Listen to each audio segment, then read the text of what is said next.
오늘 주시는 하나님의 말씀 나누겠습니다.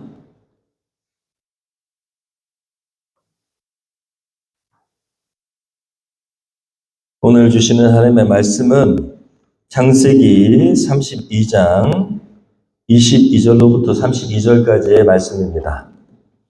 창세기 32장 22절로부터 32절까지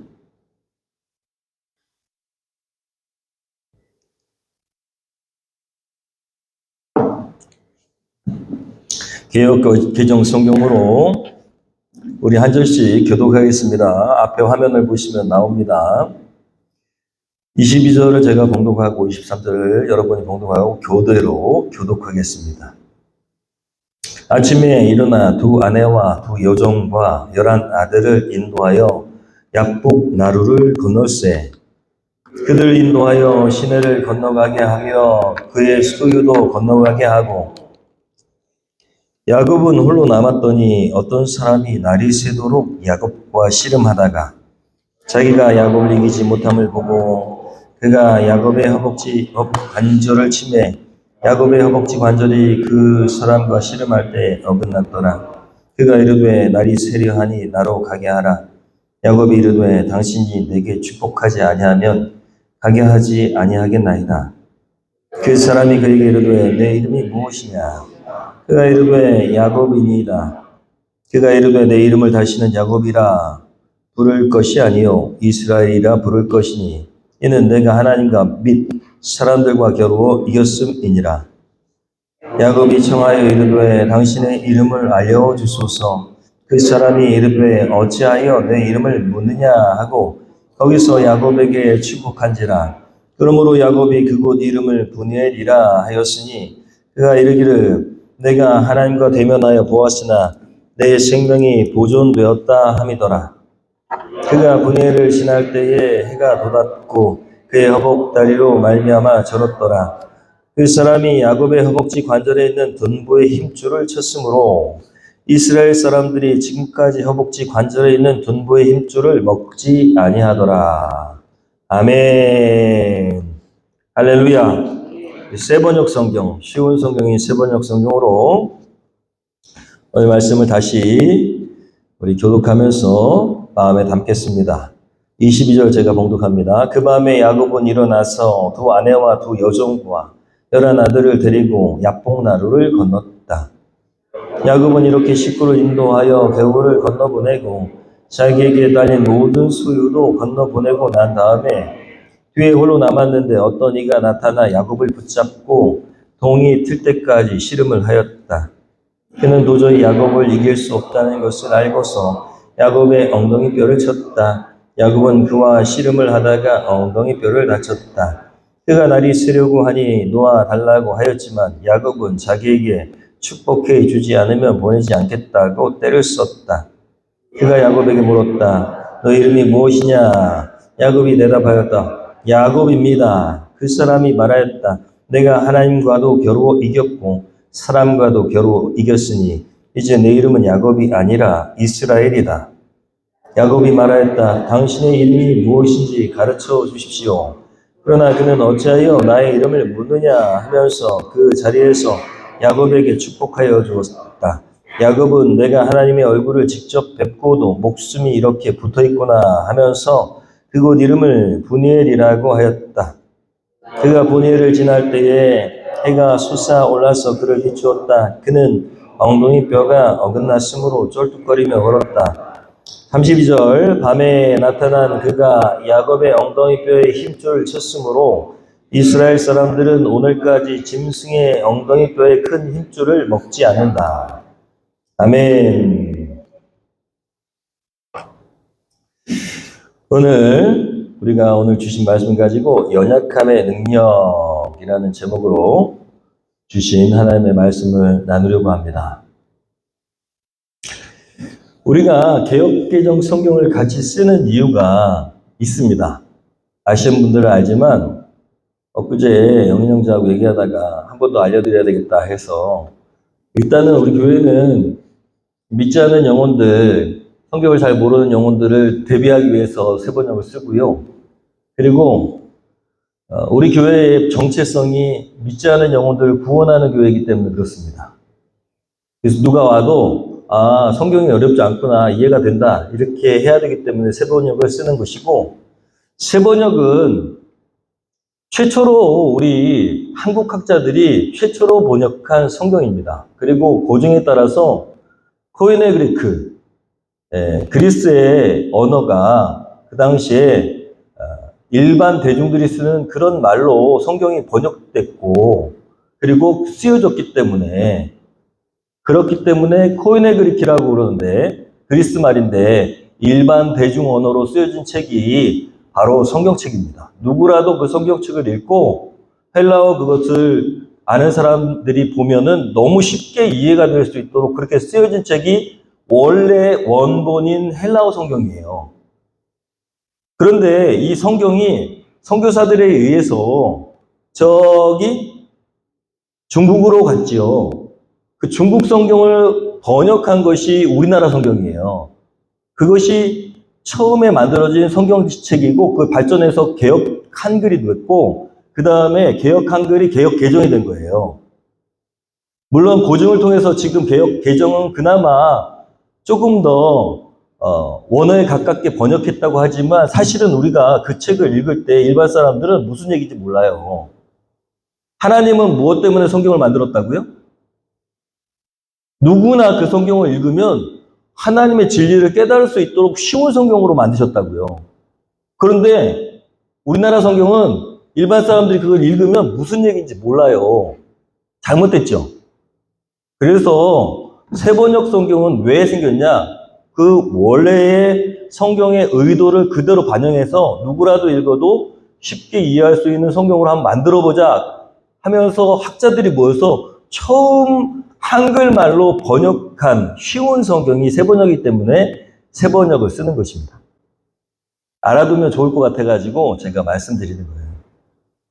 오늘 말씀 제목은 연약함의 능력입니다. 주님께서 오늘 말씀을 보면 분이엘이라는 단어가 나오는데, 분이엘에 관련된 말하자면 전설 같은 이야기인 거예요. 이스라엘 사람들이 들 때는 전설의 고향이야. 처음에 우리 조상 야곱이 하나님을 배웠는데 거기가 어디라고? 분이엘. 분이엘의 뜻은 하나님의 얼굴이라는 뜻입니다. 하나님의 얼굴을 봤는데 안 죽었다 이거예요. 축복받았다 이거예요. 여러분, 하나님의 얼굴이 여러분에게 비춰지기를 소원합니다. 오늘 말씀 제목을 가지고 말씀을 가지고 묵상하면서 기도하는 가운데 지지난주에 다음 세대 아이들의 특별 행사가 기억나게 하셨어요. 여기 사진입니다. 어디서 특별 행사를 가졌을까요? 스키장. 여기 앞에 조철 선생님도 있는데, 제가 스키를 탈 줄 알아가지고 스키 강습을 해주어서 우리 아이들은 다 스키를 이제 탑니다. 할렐루야. 네. 다행히 제가 가르쳐 줘가지고 다 스키를 타는데, 매년 스키 타는 날을 기다립니다. 올해도 언제 가냐고 해가지고 다 같이 간 거예요. 이날은 아주 중요한 특별한 날이었습니다. 왜냐하면 예슬로에게 스키를 가르쳐 줘야 되는 날이기 때문입니다. 매년 누나하고 형이 탈 때 얘가 얼마나 침을 흘리면서 부러워했는지 몰라요. 그래가지고 언제 자기는 탈 수 있냐고, 언제 자기는 배울 수 있냐고. 그래서 내년에는 꼭 가르쳐 줄게 라고 한 겁니다. 1년이 지났어요. 그런데 제가 이 아이들이 행사가 있는 날 여주에 갈 수밖에 없었습니다. 제가 서무부 임원이 돼가지고 지방회의를 준비해야 되는 일이 있어가지고 제가 스키장에 얼른 데려다주고 여주로 갔어야 돼요. 여주 가가지고 다 준비하니까 한 6시쯤 됐는데 저녁 먹고 가라는 걸 저는 급한 일이 있어서 아이들 행사가 있어서 가봐야 됩니다. 그래서 예슬로하고 약속을 지키기 위해서 제가 햄버거로 대충 때우고 거길 간 겁니다. 아니나 다를까 예술로가 엄청 나를 기다렸다는 거예요. 눈이 빠지도록 기다렸다는 겁니다. 바로 가자마자 강습을 시작했어요. 스키를 가르치려면 조금 냉정해야 됩니다. 스키는 많이 넘어질수록 빨리 배웁니다. 많이 넘어져서 스스로 계속 일어나다 보면 두려움이 사라지고요. 그 다음에 금방 그 두려움이 사라지면 힘이 빠져서 잘 타게 돼요. 두려움을 극복하는 순간 모든 몸에 있는 힘이 다 빠지고 균형을 잡기가 좋게 됩니다. 그래서 많이 넘어져야 돼요. 그런데 문제는 예술로가 어린 관계로 온유와 예준이를 가르칠 때하고는 다르게 아빠가 같이 슬로프를 타고 올라갔어요. 리프트를 타고 슬로프 위로 올라갔어.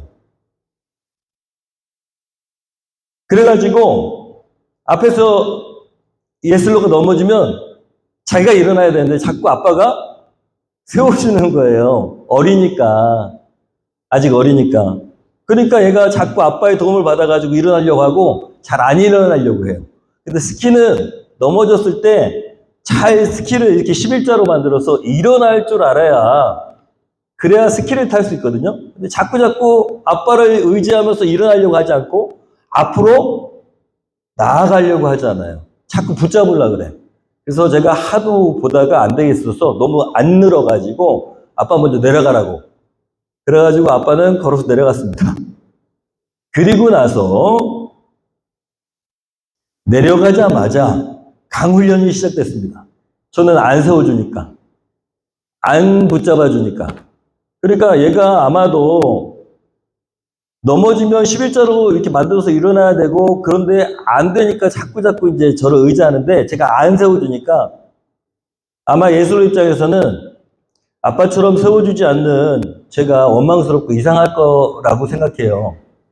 그래서 저는 스킬을 가르쳐야 되니까, 예술로가 아무리 부탁해도, 혹은 잘 못해도 스스로 일어나도록 계속 말만 합니다. 옆에 서가지고. 그렇게 한참 그 과정을 통해서 일어나게 됐어요. 11자로 만들고 일어나게 되고 A자로 만들고 앞으로 가게 됐습니다. 힘이 빠지면서 계속 그 일을 반복하다가 일어나고 또 가고 일어나고 가고 하다가 몇 번 되지 않아서 아이들이 제일 빨리 배우거든요. 초등학교 이하 아이들이 제일 빨리 배워요. 그렇게 하고 나서 스키를 배우고 그리고 진정한 스키어가 됐습니다. 순식간에 아빠가 내려간 지 얼마 되지 않아요. 20분? 10분? 20분? 스키어가 됐어요.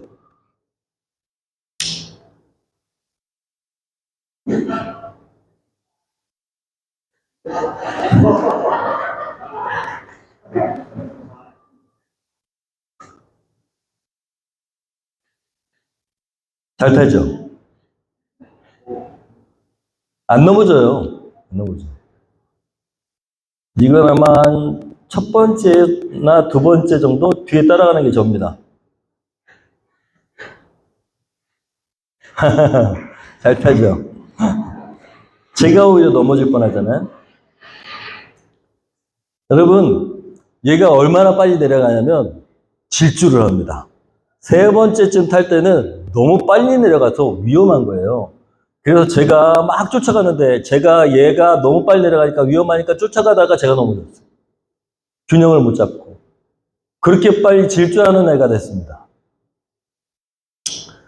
사랑하는 여러분, 우리가요, 하나님께서 우리 때때로 세상 가운데 우리가 넘어졌을 때, 그럴 때도 이상하리만큼 하나님께서 아무런 도움을 주시지 않을 때가 많습니다. 마치 그냥 버림받은 것처럼 내버려 두시는 것처럼 그렇게. 그런데 기억해야 됩니다. 제가 우리 스키를 가르치면서 제가 느낀 게 뭐냐면 하나님께서 제게 주신 마음이 우리가 넘어지고 쓰러지고 해도 하나님은 결코 우리를 내버려 두시는 것이 아니라 지켜보고 계신다라는 사실이죠. 오히려 그 아이가 그렇게 될 때 더 뒤에서 격려하고 계시다는 거예요. 할 수 있어. 할 수 있어. 할 수 있어.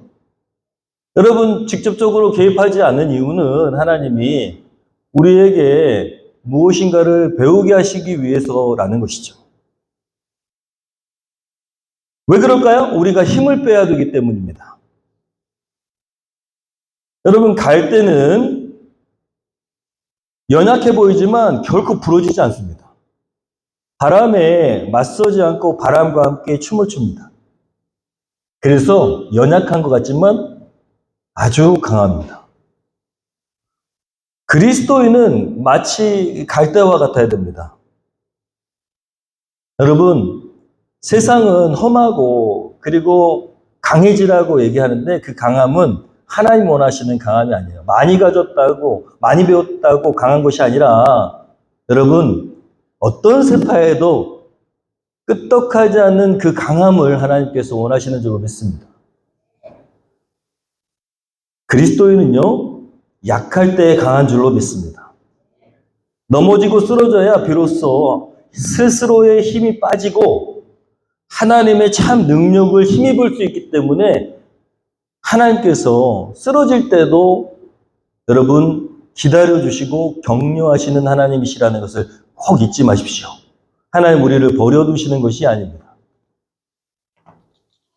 오히려 우리를 더 집중하고 계시고 주목하고 계시고 끊임없이 독려하고 계시는 하나님이심을 믿음으로 바라보시기를 소원합니다. 오늘 말씀이 그래요. 오늘 말씀이 약복강가에서 일어났던 야곱의 씨름에 관한 이야기입니다. 야곱은 너무 큰 위기 가운데 있었어요. 자신에게 너무너무 위협적인 존재가 지금 다가오고 있어요. 죽을지도 모릅니다. 그런데 그게 형이라는 거예요, 형. 가족이야. 근데 하나님께서 그 가족에게로 돌아가라고 하셨는데 거기에는 자기를 죽일 수 있는 에서라는 형이 있는 거예요.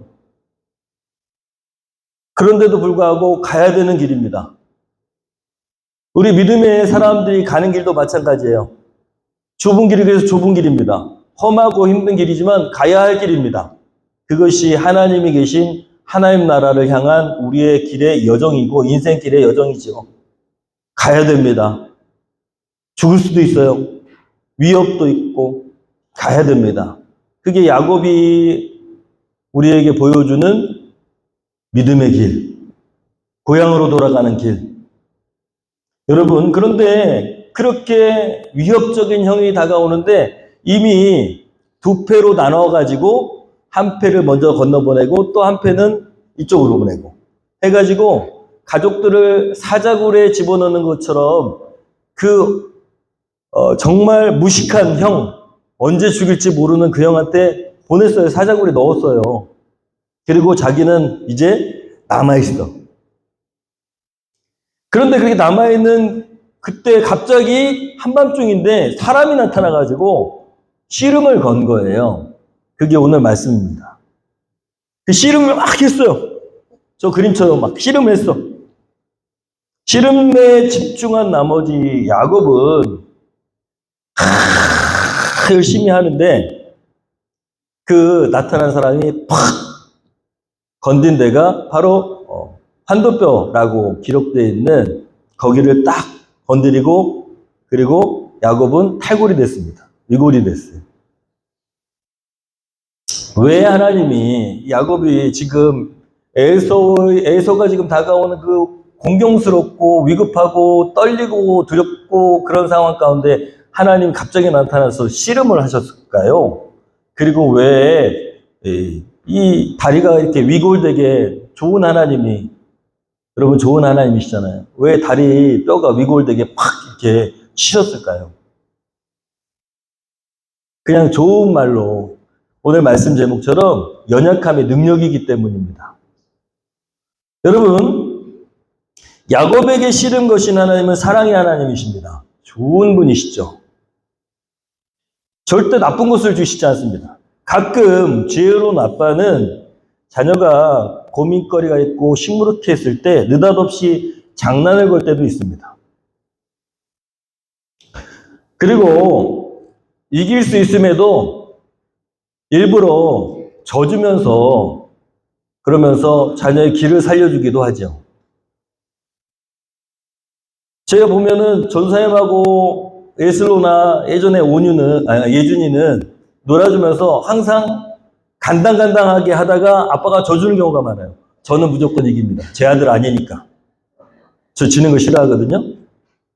근데 간당간당하게 하면서 이길 수 있는데도 일부러 져줘요. 왜 그럴까요? 네, 길을 살려주려고 하는 것이죠. 사랑하니까. 자녀의 수준에 맞춰서 함께 하면서 마음을 풀어주는 그런 지혜로운 아버지. 그게 우리 하나님이신 것이 분명합니다. 오늘 말씀이 그렇게 기록되어 있으니까요. 씨름하셨어요. 야곱은 하나님과 씨름하면서 여러분 시합을 거신 하나님, 그 하나님을 어떻게 생각했을까요? 그냥 느닷없이 사람이 달려들어서 막 씨름하게 됐으니까. 그런데 여러분 이 대목을 우리가 잘 묵상해 보면 좋으신 하나님, 얼마나 좋으신 하나님인지 알게 됩니다. 많은 목사님들은 야곱이 하나님과 씨름한 거를 막 기도로 비유합니다만은, 근데 오늘 말씀 보면 기도했다는 내용은 안 나와요. 그냥 씨름한 거예요. 여러분 야곱 편에서 야곱은 두려움과 걱정과 근심이 가득한 상태였는데, 그런데 하나님이 나타나셔서 갑자기 씨름을 거니까 씨름한 거거든요. 야곱이 씨름하면서 무슨 생각을 했을까요? 네? 무슨 생각을 했을까요?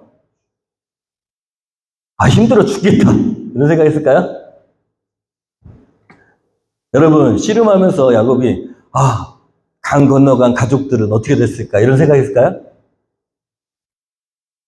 아니면, 내가 이렇게 재산을 다 나눠서 에서가 오는데 보냈는데, 재산은 어떻게 됐을까? 이런 생각 했을까요? 생각해 보세요. 했을까요? 내 재산이 도대체 어떻게 됐을까? 내 양떼와 소떼는 다 어떻게 됐을까? 예? 아니면 자기를 죽이려는 에서를 생각하면서 어떻게 하면 형을 꼬드길 수 있을까? 이런 생각 했을까요? 전혀 생각할 겨를이 없어요. 씨름하면서 그런 생각하는 사람은 없습니다. 이길 생각하지. 그리고 힘들다는 생각하고. 여러분, 하나님께서 씨름을 걸기 전까지는 야곱에게 있었던 것들은 그런 것들입니다. 야곱의 생각을 지배했던 것은 에서가 나를 어떻게 할까? 내 재산은 어떻게 될까? 내 처자식은 과연 에서가 가만둘까? 아니면은 다 팔아버릴까? 이런 생각이 있겠죠. 얼마나 걱정이 많이 됐겠어요. 오늘 말씀의 첫 번째 우리에게 주시는 그 메시지가 이겁니다. 하나님의 메시지. 나하고 씨름하자. 하나님이 여러분에게 말씀하세요. 얘야, 나하고 씨름하자. 여러분, 우리 보통 세상 살 때 뭐하고 씨름하냐면 지금 닥친 문제하고 씨름을 해요. 우리 대부분이 다. 나한테는 이런 문제가 있고 저런 문제가 있고 지금 뭐가 없고, 그리고 나한테는 너무 두려움, 이런 존재들이 다가오고 있고 나 실패할 것 같고. 여러분, 세상에 제일 많이 인간이 묵상하는 게 뭐냐? 두려움입니다. 걱정, 근심, 두려움. 그런데 여러분, 그 문제하고 씨름하는 것을 내려놓고 누구하고 씨름하라고요? 하나님과 씨름해야 된다는 거예요. 그러면 하나님과 씨름하는 순간부터는 더 이상 그 문제가 되지 않는다는 사실입니다. 여러분, 문제에 집중하지 마시고 하나님께 붙들고 하나님께 기도하고 하나님께 아뢰고 해서 하나님과 씨름하시기를 소원합니다. 그러면 그 씨름하는 그 순간부터 여러분의 문제는 사라지게 될 것입니다. 좋은 하나님께서 여러분과 함께 하기를 원하신다는 그 꼭 기억하십시오. 여러분, 우리가 하나님과 씨름할 수 있는 가장 좋은 방법은 하나님께 기도하는 것이죠. 그래서 목사님들이 야곱의 씨름을 빗대어서 기도라고 얘기하는 것입니다. 간절한 기도, 하나님과 씨름하면 그러면 결국은 문제가 다 해결되는 줄로 믿습니다. 또 하나는 좋으신 아빠 아버지께서 왜 놀아주시는 것, 그런 역할을 감당하는 그런 자리에서 야곱의 그 환도뼈를 치셨을까요? 그냥 잊어버리기만 하면 좋은데, 그런데 야곱의 환도뼈를 치셔가지고 야곱이 장애인이 됐습니다. 장애인이 됐어요. 여러분, 우리 생각에는 적당히 하시지라고 생각할 수 있잖아요. 여기서 환도뼈라고 하는 것은 카프라고 하는 히브리어입니다. 이 단어의 정확한 이름은 카프. 카프는 여기 엉덩이뼈가 아니라 요 사타구니 쪽이에요. 사타구니. 다른 그 환도뼈를 이야기하는 다른 단어가 있어요. 그런데 그 단어가 아니라 여기는 카프예요. 카프. 카프라는 단어를 쓰셔가지고 여기 사타구니인데 생식기 밑에 거기가 위골된 거예요. 탈골된 거예요. 그러니까 여기 아프니까 이렇게밖에 못 걸어. 거의 여기에다 힘을 줄 수가 없어요. 여러분, 산모가 고통을 겪을 때 이렇게 몸이 이완돼가지고 뼈가 그렇게 아프다는데 거기입니다. 산모가 산통을 겪을 때 아픈 부분. 카프라는 단어는 창세기에 엄청 많이 나오는데 여러 곳에 등장하는데, 아브라함이 아들의 이삭의 며느리를 종에게 구해오라고 할 때 가가지고 믿음의 딸, 그리고 고향으로 가가지고 거기에서 며느리감을 구해오노라 하고 종에게 엘리에셀이라고 생각하는데, 보통 맹세를 시킬 때 어디다가 손을 넣냐면 여기다가 손을 넣는 거예요. 카프.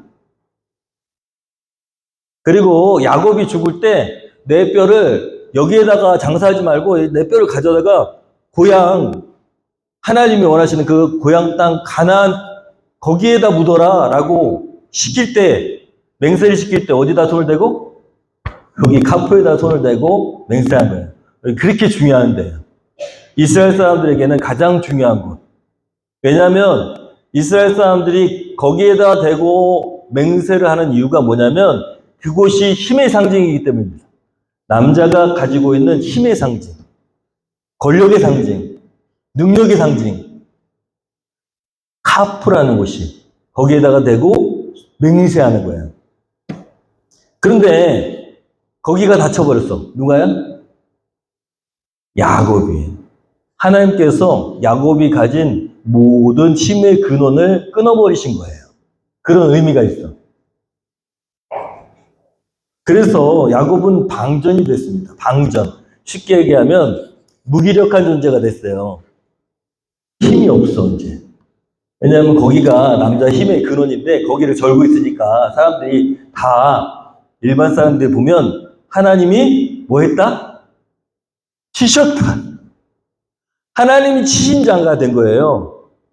자기가 사람들한테, 누군가에게, 이스라엘 사람들한테 보이면은 나는 하나님이 치신 자다. 어디서 감히 고개를 못 들어. 그렇게 된 거예요. 하나님이 야곱을 그렇게 만드셨습니다. 하나님에게 야곱은 그런 축복을 받았어요. 분명히 여기 축복이라고 되어 있거든요. 오늘 말씀에 하나님이 어디를 치셨다고요? 힘의 근원인 카프를 치셨다라는 것입니다. 무기력해진 야곱이 됐다라는 거예요. 근데 중요한 것은 야곱은 그 전까지의 삶은 누구를 믿고 살았던 삶이에요?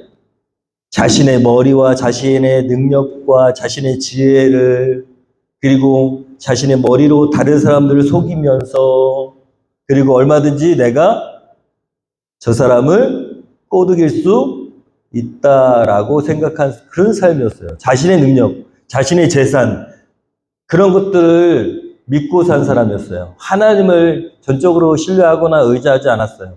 그런데 오늘 보니까 하나님께서 거기를 치시면서 야곱에게 진짜 하나님이 되셨습니다. 할렐루야. 그것이 오늘 말씀이에요. 거기를 치시고 나서 뭐라 그랬냐면 하나님이 이렇게 말씀하세요. 너는 이제 야곱이 아니다. 속이는 자가 아니다. 누군가의 뒤꿈치를 잡는 그런 악독한 인간이 아니다. 너의 이름을 이스라엘이라고 그렇게 부르겠다라고 말씀하셨어요. 너는 이제부터 뭐다? 이스라엘이다. 이스라엘은 여러분 하나님을 이긴 자, 하나님의 존귀한 자.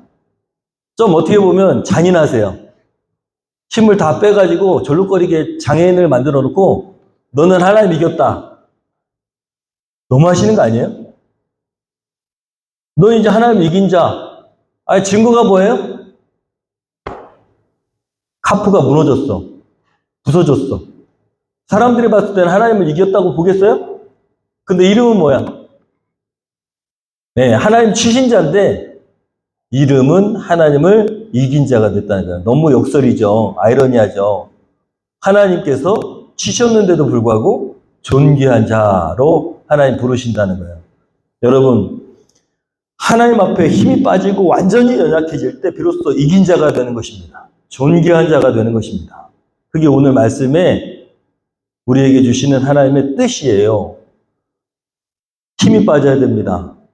우리 에슬로가 힘이 빠지자 질주하는 그런 스키어가 된 것처럼 우리의 삶에 힘이 빠져야 하나님의 능력을 경험하는 하나님의 존귀한 자가 되는 것입니다. 대부분 많은 사람들, 하나님 쓰시는 사람들은 그 사람이 능력이 있을 때, 힘이 있을 때 쓰시지 않아요. 모세도 마찬가지고, 아시죠? 다윗도 마찬가지고, 다 힘이 빠지고 하나님께 전적으로 의지하는 자가 됐을 때 하나님이 사용하시는 겁니다. 여러분, 지금 우리에게 혹시 야곱과 같이 나는 내 힘을 믿는다. 여러분, 야곱의 이 카프 환도뼈가 우리에게도 있을지 모릅니다. 하나님을 의지해야 되는데 자꾸만 내가 해결하려고 하는, 내 능력을 발휘하려고 하는 그런 것들이 있다면 그게 바로 야곱과 같은 환도뼈입니다. 하나님께 그것을 내려놓아야 됩니다. 그래야 하나님께서 여러분을 전적으로 사용하실 수 있어요. 여러분, 가족, 물질, 사업상의 비전, 목회자도 마찬가지예요. 목회 비전. 목회자가 무슨 비전이 있어요. 하나님 하라는 대로 해야지. 저는 제가 존경하는 목사님이 그렇게 얘기했을 때 너무 충격을 받고 맞다라고 했어요. 저는 어렸을 때부터 나는 왜 목사인데 비전이 없지?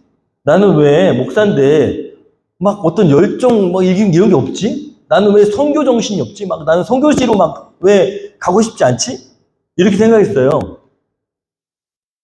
그래야 될 것만 같은데 다른 애들은 다 나는 선교사가 될 거야, 나는 뭐가 될 거야, 나는 뭐가 될 거야, 나는 이런 것 때문에 이렇게 큰 대형 교회를 할 거야 그러면서 얘기하는데 저는 아무것도 없었어요. 그래가지고 나는 소명이 없나 보다 그랬어요. 근데 목사는 비전이 없는 게 맞습니다. 목사 무슨 비전이 있습니까? 하나님의 종인데. 종이 비전 가지고 봤어요? 종이 비전이 있는 게 맞냐고요. 종이 내 비전은 이거다! 라고 얘기하면은 그게 비전입니까? 야망이지? 종은 누가 하라는 대로 하는 거예요? 하나님이 하라고 하는 대로 하는 것이 종입니다. 그래서 이리 가라! 그럼 가야 되고, 저거 해라! 그럼 저거 하는 게 그게 종이죠. 그래서 비전이 없는 게 맞습니다. 여러분 다 하나님의 사명자 종이 되시기를 축원합니다. 하나님이 아닌 다른 것을 비전으로 삼고 의지하는 것은 다 우상숭배입니다. 어떤 신앙인은요, 하나님을 의지하고 있다고 착각하지만 어떤 목사나 또 어떤 다른 신앙인을 의지합니다. 교회에서 뭘 배운 것을 의지합니다. 여러분, 목사, 사람을 의지해서도 안 되고요. 어떤 시스템을, 어떤 받은 교육을, 어떤 다른 돈을, 이런 거, 뭐든지 하나님이 아닌 것을 의지하고 있다면 그거 우상숭배입니다. 그것은 환도뼈예요. 하나님이 언제든지 그건 아니다라고 말씀하시는 것이 될 수 있습니다. 그것은 사람을 의지하는 것이고 그것은 하나님 전적으로 의지하는 것이 아닙니다. 잘 생각해 보세요. 교회를 다니면서도 하나님을 의지하지 않고 엉뚱한 것을 의지하는 분들이 있어요. 제가 늘 얘기하잖아요. 저한테 전화해가지고 자기 신앙 상담하는 그런 이상한 성도들이 있어요. 근데 제가 목사니까 저한테 전화하지 마세요. 이렇게는 못해요. 저한테 전화하지 말고 거기는 목사 없어요? 다니시는 교회는? 부목사도 있고 담임 목사도 계신데 왜 저한테 이렇게 전화하세요? 되도록이면 부목사님이나 그 교회에 같이 신앙생활하는 목회자한테 신앙상담하시는 게 좋아요 라고 얘기해요. 근데 이렇게 얘기해요. 안 친하대. 그 목사님하고는 안 친하다는 거예요. 그 부목사님하고는 별로 그런 얘기 하고 싶지 않다는 거예요. 그러려면 거기에 신앙생활하면 안 되죠. 그 사람의 영혼을 책임지는 것은 그분인 것이에요. 그런데 또 어떤 분은 그런 걸 또 좋아해. 자기한테 자꾸 전화하는 거. 그거는 목회 윤리뿐만 아니라 그 사람의 신앙에도 도움이 안 돼요. 저는 계속 들어주긴 하지만 어떻게든 그 교회 목사한테 이야기하라고 합니다. 저한테 얘기하지 말라 그래요. 그리고 제가 언젠가는 한 4번쯤 됐을 때가 화를 냈어요. 나한테 연락하지 말라 그랬죠? 내가 그랬어요. 그렇다고 지금 끊어진 건 아닙니다. 저하고 연결이 되고 있어요. 왜냐하면 제 말이 맞으니까. 저한테 연락하지 말고 그분 담임 목사님이나 부목사님하고 신앙 상담 하세요. 사람 의지하지 마세요. 내가 이렇게 화를 낸 적이 있어요. 어쨌든 여러분 모든 수단과 방법이 막히고 내 지혜도 어떤 사람도 무용지물이 되는 축복이 여러분의 축복이 되기를 소원합니다. 그것이 하나님 앞에 연약한 존재가 되는 것이고 그것이 능력이 되는 것입니다. 내가 지금도 가지고 있는 환도뼈는 무엇입니까? 아직도 내 힘에 그러니 하나님이 아닌 것이 되게 하는 것은 과감하게 버릴 수 있는 저와 여러분이 되기를 소원합니다. 사도 바울이 뭐라 그랬어요? 한번 읽어볼까요? 그러나 시작. 그러나 하나님께서 세상에 미련한 것을 택하사 지혜 있는 자들을 부끄럽게 하시려고 세상에 약한 것들을 택하사 강한 것들을 부끄럽게 하려 하시며 고린도후서 12장 9절 나에게 이르기를 내 은혜가 내게 족하다 이는 내 능력이 약한 데서 오히려 온전하여짐이라 하시니라. 그러므로 도리어 크게 기뻐함으로 나의 여러 약한 것들에 대하여 자랑하리니 이는 그리스도의 능력이 내게 머물게 하려 함이라. 여러분 우리 그리스도인은 약한 것을 자랑해야 돼요. 그리고 예수 그리스도를 자랑해야 됩니다. 내게 자랑할 것이 무엇이 있겠습니까? 그러므로 시작. 그러므로 내가 그리스도를 위하여 약한 것들과 능력과 궁핍과 박해와 곤고를 기뻐하노니 이는 내가 약한 그때에 강함이라. 여러분 제가 제일 영성이 좋을 때가 언제냐? 감기에 몸살이 걸려가지고 끙끙거릴 때가 제일 영성이 좋습니다. 제가 약해져가지고 기어서 겨우 교회에 나왔을 때 그때가 제일 저한테는 너무 정말 하나님을 만나는 귀한 시간이에요. 제가 막 힘이 있잖아요. 그러면 제 이야기를 합니다. 그래서 우리는 날마다 그리스도의 십자가의 그 은혜를 경험해야 돼요. 예수님처럼 나를 그리스도의 십자가에 대입하고 그리고 나를 죽이는 것. 여기에 써 있습니다. 인간의 눈으로 본다면 십자가는 저주다. 오직 성령을 통해서만 십자가의 승리를 발견할 수 있다. 써 있어요. 그리스도에는 얼마만큼 십자가의 나를 죽이는가, 못 박는가가 능력입니다. 할렐루야. 저는 참 욕심이 많았어요. 저 어렸을 때. 저는 좋은 차를 타고 싶었고, 늘 얘기하지만 빨간색 페라리. 좋은 차를 타고 싶고, 좋은 집에.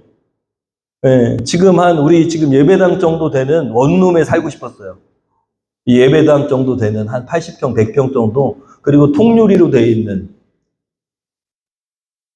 그런 제 꿈이었어요, 그게. 제 비전이고. 저 어렸을 때. 그리고 주차장이 있어서 거기에는 뭐가 있다고요? 빨간색 페라리가 탁 세워져 있고.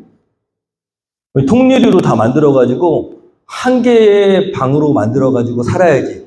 저쪽에는 침대를 놓고, 화장실 하나, 구석에 하나 만들고, 나머지는 다 뭐로? 통유리로. 그게 제가 살고 싶은 집이었어요. 혼자서. 한 100평쯤 되는. 이렇게 높게 만들어가지고. 그게 제 집이 그렇게 저희 집이 어려웠기 때문에 그래요. 제대로 된 집 한 번 없었어요. 우리 집은 집이 아니었어요, 항상. 제 누나가 와 있는데, 물어보세요. 우린 집이 없었어요. 여러분, 그렇게 살던 제가 그렇게 생각을 가지고 있었는데, 신학교에 이제 집에서 떠나려고 가긴 갔는데, 비전이 있어요?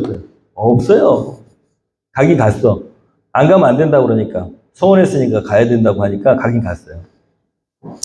그런데 제가 군대 갔다 와서 계속 이제 복학을 해야 되는데 계속 제가 이제 갈등이 되는 거예요. 이걸 포기할 거냐. 제가 신학교는 다니지만 제가 대학교 4학년 지나고 대학원 때까지도 저는 결정 못했어요. 그냥 다니긴 했는데 이걸 포기를 못 하겠는 거예요. 잘 살고 싶은, 세상적으로 잘 살고 싶은 이걸 포기가 안 돼. 그런데 첫 번째 시련이 왔어요. 여러 가지 어려움이 한꺼번에 겹쳤는데 그때 제가 결정한 게 너무 힘들어가지고 마음이 너무 어려우니까 기도원에 한번 가보자. 그때 생각한 기도원이 공주에 있는 제가 초등학교 때부터 수련회에 따라갔던 그리고 중학교 수련회에 갔던 기도원이었어요. 한월산 무슨 기도원이냐? 무슨 기도원 기억이 안 나요. 그 기도원의 이름이 기억이 안 나요.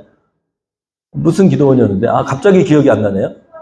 소활산 기도원. 소활산 기도원이라는 기도원에 갔어요. 그래가지고 한 일주일쯤 쉬다가 와야겠다. 머리를 식히면서 군대에 제대하고 바로 군대 계속 제대하고 복학을 할 것인가. 왜냐면 복학하면은 신학교에 다녀야 되고 저는 신학교에서 실망을 했어요. 선배들이 막 구타가 있고 그랬어요. 그래서 무슨 신학교에 구타가 있냐. 그래서 군대 간 거거든요. 근데 거기를 다시 가자니 내가 가고 싶지 않은 거예요.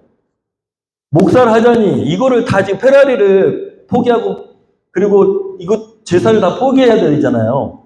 저는 단순해요.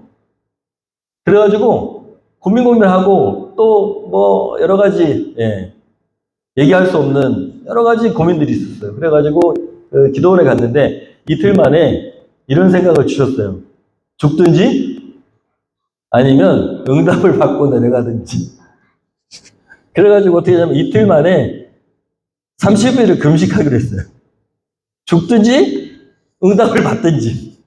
하나님이 계신지는 알고 내가 신학교에 가야지 하고 죽든지. 30일쯤 굶으면 죽을 줄 알았어요. 죽죠? 안 죽어. 안 죽어. 그래서 이상하게 그때는 너무 절박한 마음에 죽든지 응답을 받든지 이렇게 되더라고요. 그래가지고 이틀 만에 그냥 30일 금식을 작정했어요. 금식하다가 죽든지 응답을 받든지. 그래서 이제 금식을 시작하는데 한 일주일 지나니까 누우면은 막 먹을 게 막 여기 천장에 막 생각납니다. 그리고 또 옆에 40일 금식 기도하시는 목사님이 있었어요. 근데 그분은 대단한 영성을 지니셨을 것 같지만 이렇게 얘기하셨어요. 금식한 다음에는 보신탕을 먹어야 된다더라. 여러분 금식하면 대단한 영성을 지닐 것 같죠? 아닙니다. 금식이 끝난 다음에 뭘 먹을까를 서로 얘기해 지금. 나는 뭐가 좋다. 나는 보신탕 먹어본 적이 없는데 그럼 내가 사줄게. 이렇게. 옆에서 교회 문제 때문에 건축 때문에 문제가 생기신 그분이 40일 금식기도 했거든. 저는 30일 작정하고 그러니까 젊은 사람 대단하다고 그랬어요. 그래가지고 그렇게 금식하고 여러분 그렇게 금식하고 늘 먹는 것만 생각하고 지내면서 저녁 때 한 번씩 그냥 어쩌다가 가가지고 예배당에서 기도하는 거예요. 그리고 그때 당시에 갑자기 이제 한 4일인가 5일인가 집회가 열렸어요. 어떤 목사님 오셔가지고 이제 예배를 드리는 거예요. 성경 말씀 사경회를 하는 거예요. 그래서 거기 가서 막 예배를 드리는데 28일째 응답받았습니다. 28일째 제가 잊어버리지 않기 때문에 늘 얘기하잖아요. 손이 막 엄청 뜨거워지고 막 손이 막 엄청 크게 느껴지고 기도하는데 이렇게 깍지 낀 손이 안 빠져. 그러면서 제 마음 가운데 어떤 마음이 주는 하나님이 나를 잡고 계시는구나. 그렇게 느꼈습니다. 28일. 약속한 거는 30일이니까 30일까지 금식기도 했어요. 기동원 원장님은 열흘만 더 하라고 40일 채우라고 하는데 싫다 그랬어요. 저는 30일 약속했어요. 다음에 할게요. 드려왔습니다. 일어나서 응답받고서 하나님 계시구나. 하나님이 나를 원하시는구나 라는 것을 깨달았음에도 불구하고 그렇다고 잘 사는 건 아니죠. 제가 또 기억하는 금식 기도는 지난 교회에 거기서 사역지가 없을 때 제가 보름인가 기도했다 그랬잖아요. 15일인가. 그때 받은 응답이 뭐라고요? 내가 채우리라. 내가 세우리라. 내가 행하리라. 이런 마음을 여기다가 딱 마음에 이런 응답을 딱 주셔가지고 하나님이 사역지가 없어도 쓰시긴 쓰실 모양이다 하고서 개척된 교회가 여기예요. 올바른 교회. 그래서 교회가 개척된 거예요. 그리고 하나님이 진짜로 약속대로 다 채우셨어요. 물질도 다 채우시고 사람도 채우시고 그리고 기적을 행하시고 교회를 세워가시고 약속대로. 그래서 여기 이렇게 앉아있는 겁니다. 말도 안 되는 일이. 제가 어제도 여기 나가면서 저 뒤에서 이렇게 뒤를 쳐다보면서 참 말도 안 되는 일이다 그랬어요. 참 말도 안 된다.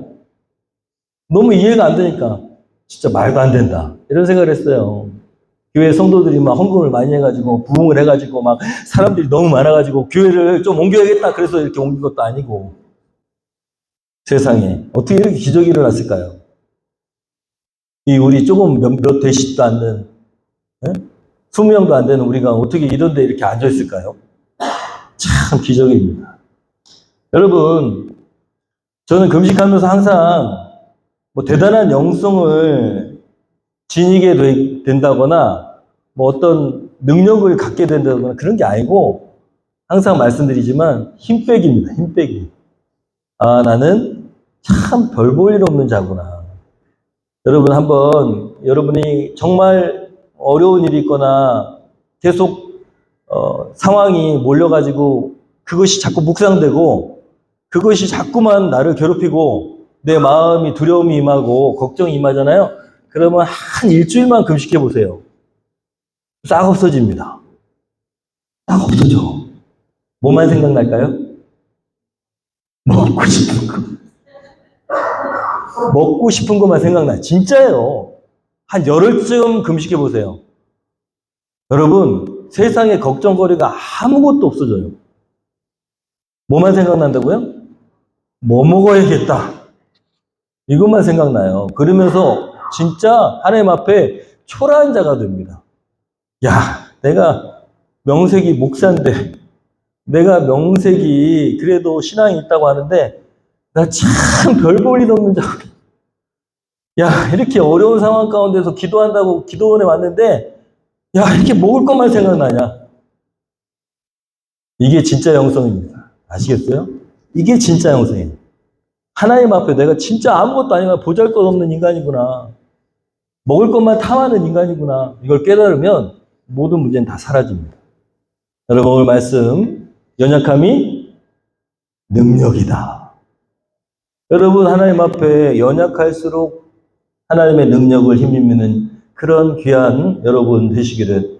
그래서 연약한 자리에 항상 있는, 그리고 조금 내 힘이 자꾸 생기려고 하면 그러면 자꾸 십자가의 나를 못 박을 수 있는 저와 여러분 되기를 소원합니다. 오늘 말씀을 듣고 결단하면 좋겠습니다. 육신의 소욕을 버리고, 육신의 소욕이란 게 뭡니까? 세상적인 가치추구, 또 내 안에 있는 정말 육적인 성품들, 그런 것들을 어떻게 버릴 수 있을까요? 하나님을 향해서 하나님과 씨름하는 겁니다. 하나님을 바라보는 것입니다. 분이엘이라는 것은 하나님의 얼굴이라는 뜻이잖아요. 하나님을 바라보고 하나님과 씨름하고 하나님과 대면하고, 여러분 그럴 때 육신의 소욕을 버릴 수 있습니다. 그래서 끊임없이 기도하고, 기도로도 안 되면 뭐 하라고요? 금식하라고. 금식하면은 뭐만 생각난다고요? 먹을 거. 여러분, 보잘것없는 여러분, 그런 내가 되기를 소원합니다.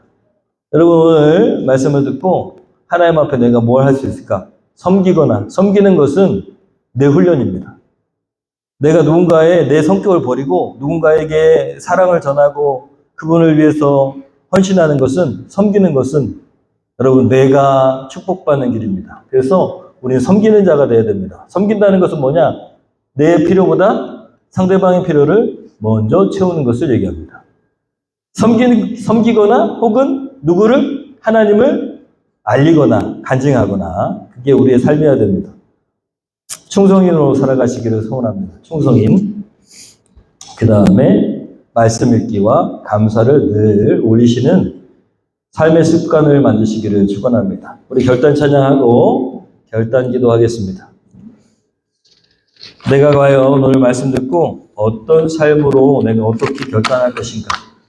여러분, 육신의 소욕을 버리기 위해서 육신이 기뻐하는 것보다 하나님 기뻐하시는 영적인 것을 더 많이 추구하는 그런 삶이 되기를 소원하고, 특별히 더 많이 기도하시기를 소원합니다. 이번 주에는 더 많이 기도의 자리를 찾으시기를 바랍니다.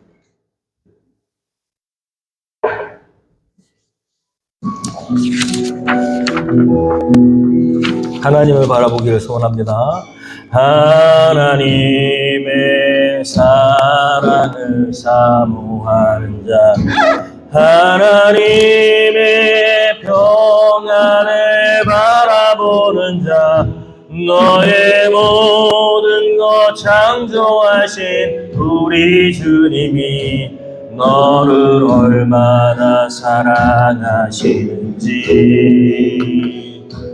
하나님께 찬양과 경배하는 자, 하나님의 선하심을 닮아가는 자, 너의 창조하신 우리 주님이 너를 자녀 삼으셨네.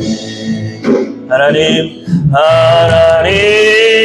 사랑의 눈으로 너를 어느 때나 바라보시고, 아멘. 하나님 인자 비로소 언제나 너의 기울이시니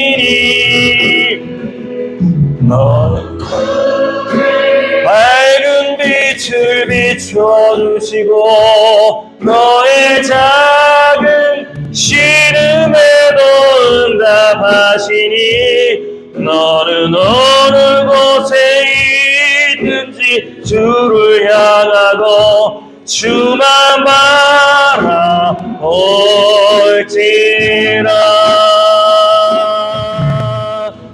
우리 시간에 우리의 마음 가운데 하나님을 바라보지 못하고 세상의 가치 기준으로 바라봤던 것들, 또 여전히 내게 두려움을 주는 것들, 그리고 내 힘으로 해보려고 하는 자아의 소욕들, 그런 것들을 하나님께 아뢰면서, 하나님 이번 주 하나님 그것을 묵상하는 것이 아니라 하나님의 뜻을 묵상하고 하나님과 씨름하겠습니다.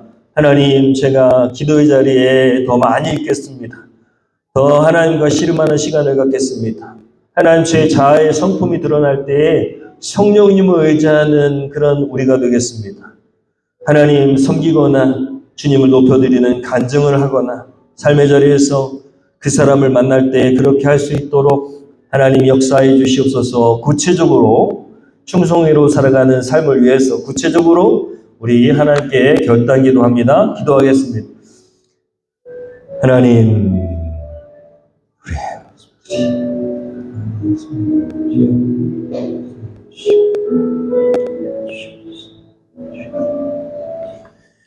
주님